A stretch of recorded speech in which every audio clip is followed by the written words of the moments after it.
Hey everybody, welcome back to Video Game. So today we're going to be doing series Who's Nintendo suing this week and why are they suing them, but it's actually going to be a little bit different today because it's about what Nintendo Switch 2s are being bricked by Nintendo and why they're actually bricking them. I did a video about a month ago talking about the changes in Nintendo's EULA or End User License Agreement, stating that Nintendo reserved the right to either ban your console from online support or completely make it inoperable if they so felt like it, and that's exactly what we're seeing today. Now before you go down in the comments and say, well, of course Nintendo is doing exactly this because the end user of that Switch 2 shouldn't have been trying to use the cartridge they were. I 100% understand that. I am not defending them. Most of the people that were testing this were doing it for academic reasons to see what happened. But I'm here to talk about what this means for the future and why you, a Switch 2 owner who has nothing to do with a flash cartridge, could end up having issues if you ended up buying the wrong used game. But we will definitely get into that a little bit in the video.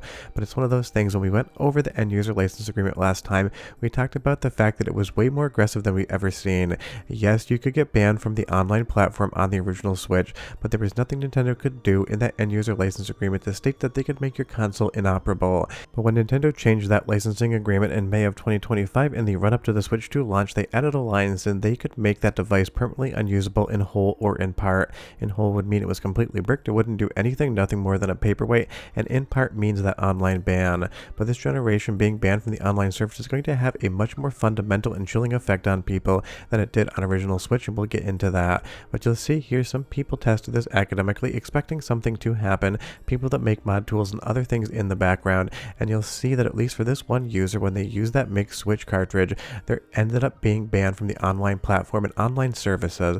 And again, that's not unexpected whatsoever. It really isn't surprising that Nintendo's finding these things and banning them.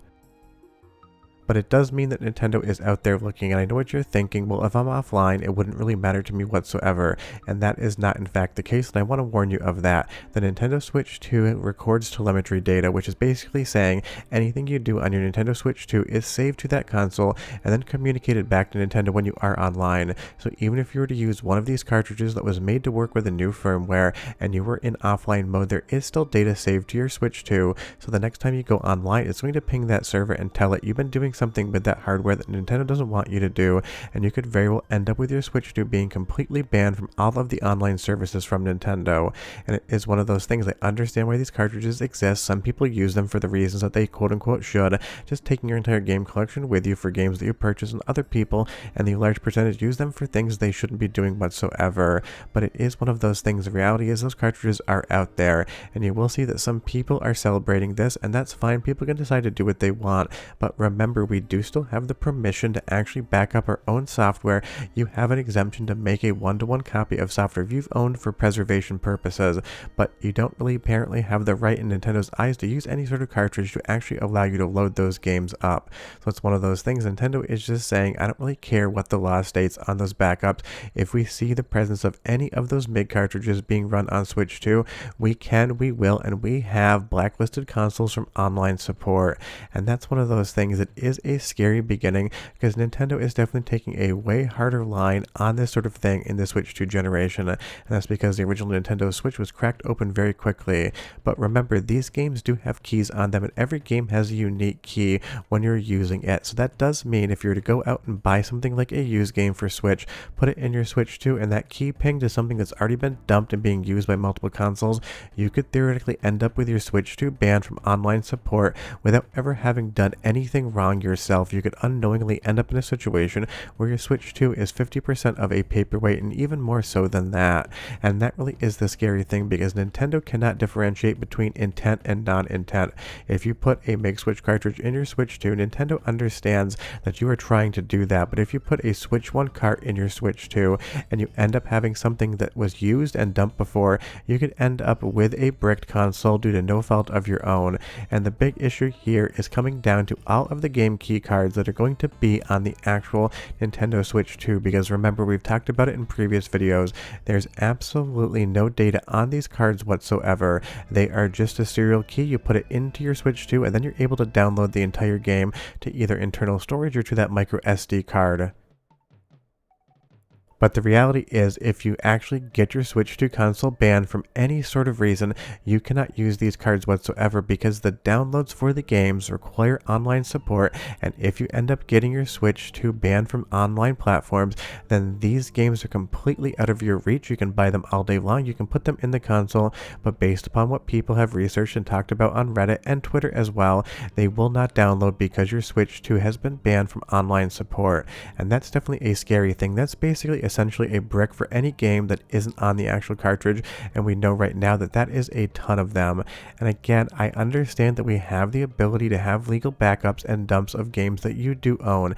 That is basically settled law in almost every single region out there, but that doesn't mean that Nintendo's going to really care about it whatsoever or adhere to it, because remember, you'd have to actually sue Nintendo, you'd have to have a class action lawsuit, and you basically, with that end user license agreement, relinquished your ability to even do that whatsoever.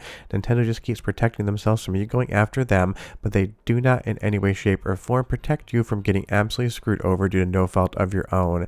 And I'm sure in the future we will start seeing consoles be completely bricked as well, probably when people start poking around inside of them to see if they can get any exploits going, whether it's a voltage glitch or anything else like that. I'm sure the hardware has some sort of trigger in there that'll record to the telemetry, and Nintendo will say this console is no longer going to work anymore. And you're seeing these things pop up all over the place. They're on Twitter, they're on Reddit as well. People are getting their consoles blocked from online support just by putting this cartridge in, even if they're offline. So I can't stress enough, if you own a MIG cartridge and you're thinking about putting it in your Nintendo Switch 2, absolutely do not do that. It is going to go horribly for you, I guarantee it. Because Nintendo is absolutely looking for these things online. They have a detection scheme out there. Now the question is, how do they know you're doing it? Well, that really isn't determined yet. It could be a differential in voltage. It could be some sort of hardware check on what's actually in that MIG cartridge based upon the chips. It could be the fact that games switch, but they don't switch in the right manner. It doesn't really matter why Nintendo's able to detect it.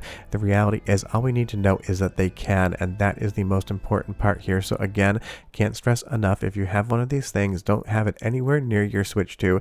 Don't put that cartridge in the cart slot. If you don't end up getting banned, you would be lucky. Because think of it like this, best case situation, you end up playing a couple extra Switch games on your Switch 2, your brand new hardware, and worst case scenario, you're entirely blocked from the online platform. And because of the entire game keycard fiasco, and I do think it's a fiasco in a really gross way to sell a full price game without actually giving you a game, just a license, you need to be able to go online with your Switch 2 to be able to download this content. Imagine if you went to the store, bought a brand new Switch game for $80 on that game key card, and you ended up going home and finding out in that interim time you had done something to draw Nintendo's ire and your Switch 2 was completely blocked. Now suddenly that game keycard is nothing more than an $80 paperweight, and if you take a look at all of the Japanese launch games alone, 85% of the games are on game keycards, only 15% of the games are actually on the card in and of itself. So all of those Switch 2 consoles you've seen in the video and online that have been blocked from online support, that means 85% of the games that exist out there cannot be downloaded, at least as far as the users that are blocked are reporting. But this could affect you again even if you don't do anything wrong. If you go on GameStop right now, you could buy a used copy of Tears of the Kingdom for $65. Now imagine if nobody's checked that thing, and trust me, they don't, and it ends up being you bought a copy that's already been dumped, and there's like 20 or 30 different people playing that with that specific unique game key code at the same time. Nintendo could see that on your Switch 2 and say, you are committing piracy, we're blocking your Switch 2 console, and now suddenly you have an 85% plus paperweight and absolutely no recourse to be able to do anything about it, because these things do have those unique codes on every single game cartridge, and if those unique codes show up more than once, because again they are unique, they should only technically ever show up once, you could end up running afoul of Nintendo without ever having known or done anything. So right now, even I would highly recommend, just don't put used games that you purchased and you don't know where they came from into your Switch 2. It's probably a little bit of a cautious statement, but I'm not going out there and buying used games and popping them into my Switch 2 anytime soon, because I do see a scenario where this could cause problems. Because the reality of the situation is Nintendo is still going for their full court lawsuit press. They're suing everyone, they're issuing DMCA takedown notices, they're going after emulation, they're going after flashcard manufacturers, they're going after Pocket Pair and Pal World. There's nobody that Nintendo will not go after, and they do not care if they end up soft locking a few consoles just to make sure that the Dragnet gets everything they want out there. So you can end up as an innocent victim with a Nintendo Switch 2 that basically won't do much of anything just because you bought the wrong game used and you popped it in there. And again, if you have one of those MIG cartridges for a Switch, just put it in your drawer. Don't put it in your Switch 2. If you do, you're probably going to have a bad time. But we're done. If you have any questions, leave them down below and I'll see you next time. Bye-bye.